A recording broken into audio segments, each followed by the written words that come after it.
All right, sweet.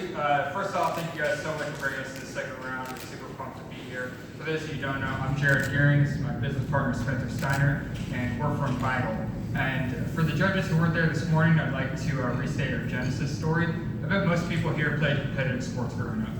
I did too. I swam competitively for 12 years, and it all led to this. In the final race of my swimming career, swimming state my senior year. I was seated 12th, but I knew if I wanted to get that medal and stay on the podium, I needed at least 8th place. I dove in the water and began my 500 freestyle. For 5 minutes, there was nothing in the water but me and that chip on my shoulder. My body was aching and telling me to stop, but I refused. I hit the wall with impending force and looked up at my placing, 9th. I was devastated. 3/4 of a second is all that stood in my way of standing on the podium. And so I thought, what could I have done during training to better perform in a more athletic setting? It's not fair that only the top athletes have access to information that lets them optimize their performance. There has to be a way to democratize this technology. That's why we created Vytal. Vytal takes the advanced, expensive, and complex tools used by professional athletes and brings it to the other 99% of competitors striving for an edge. So what is Vytal? Vytal is an adhesive, LTE-enabled human performance wearable that gives athletes and coaches actionable metrics based on advanced heart rate variability technology. Now let's break that down. When you push your body to the limit, your heart reacts to that stress. A device like Fitbit or Polar can give you constant heart rate, but it doesn't give you accurate or valuable information. Our device instead focuses on how your body reacts to that stress through heart rate variability. If I would have had this device when I was training for state, I would have had a better blueprint for how hard I could push myself in training, how my body was reacting to recovery, and what I could do to prevent overtraining. This would have moved me from 9th place sitting on a cold metal bench to standing tall on the champion's podium. So who else has this problem? Well, according to a 2016 industry report by Technavio, the current heart rate monitor market stands at $395 million and expected to grow to $731.6 million with a 15.73% growth rate by the year 2020. So who are they?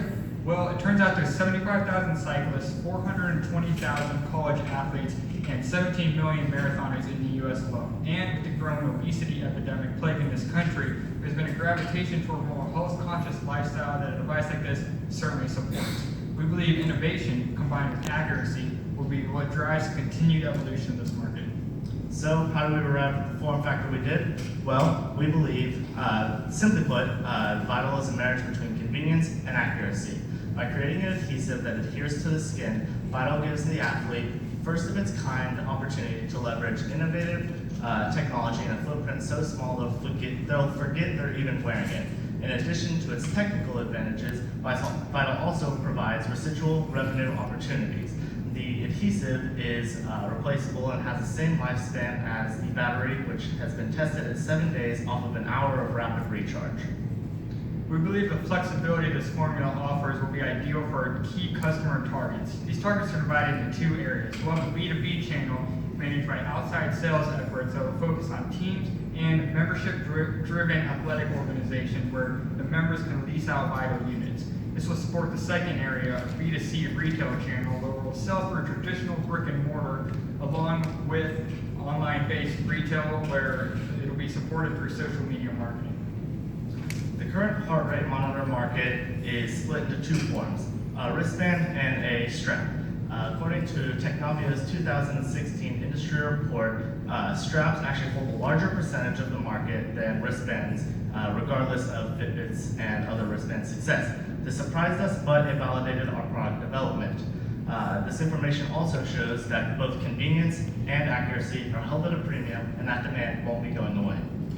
What we inferred from this market data is that every Garmin owner probably wishes their device was more accurate like a Polar, and every Polar owner probably wishes their device was more comfortable and convenient like a Garmin.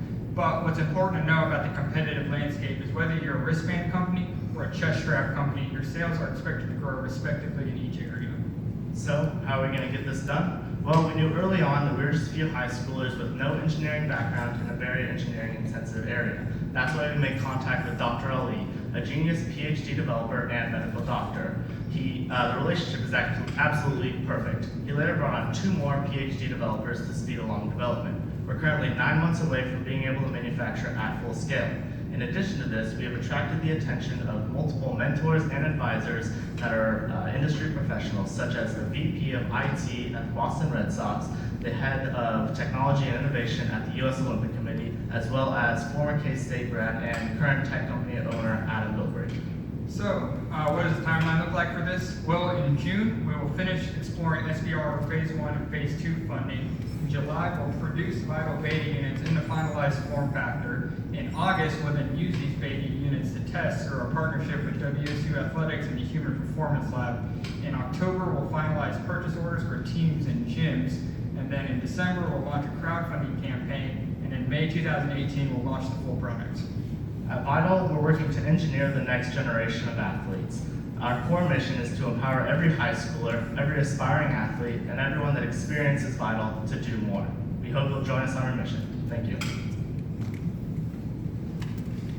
How does this compare in cost to the Fitbit and the other? Yeah, so cost is one thing we've been exploring quite heavily.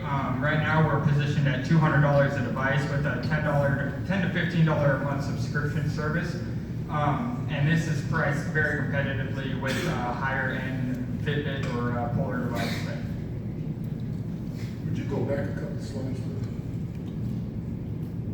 I'm sorry, that one. As I understood, you're gonna do a beta test in August?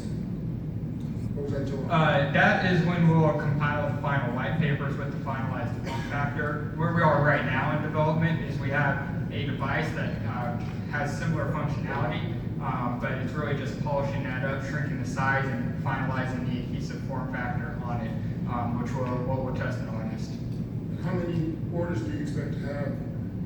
You said you're gonna finalize orders in October of 17, based on a product that has not been marketed yet? Test marketed, but not. How many orders do we expect to have? Well, that's a good question, and one that I don't have a real good answer to, because really, all of our financial projections start in May, because everything before that is pretty subjective, and we like to steer on the side of cautiousness when projecting them out. We'd rather underestimate and over-deliver than overestimate and under-deliver.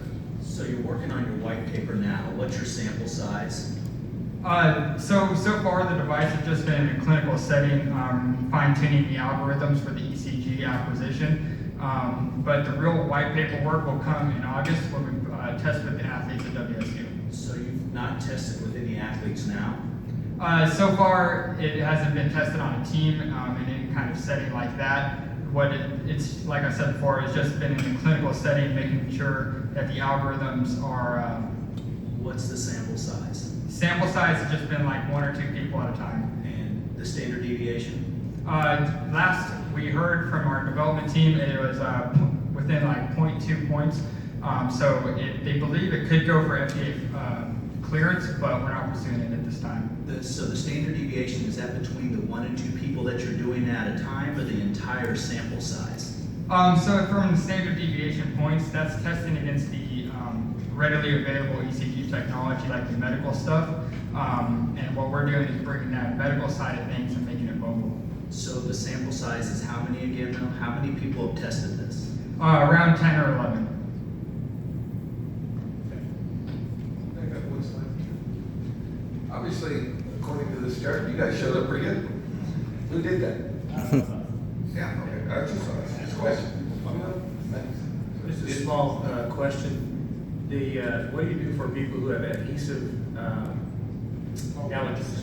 Yeah, that's a real good question. And something that we addressed right off the bat, not in the presentation, but when we first started development. So we've been working with 3M. We're using a readily available adhesive. I don't have the number on me right now, but it's one they've been producing for years now. It's hyperallergenic, and we're just putting it in a new form factor and adding an ECG lead to it. What does Muhammad Ali bring to the table? Like he mentioned, he's a PhD developer and medical doctor. So him and his team are doing the development side, hardware, software, and firmware of it. And along with that, he brings his medical expertise Along with just being a medical doctor, he's actually a specialist. He's a cardiologist, which is especially advantageous for us, obviously. How much money do you guys have invested in this so far? So far, we've raised around $70,000 through our friends and family seed round. A lot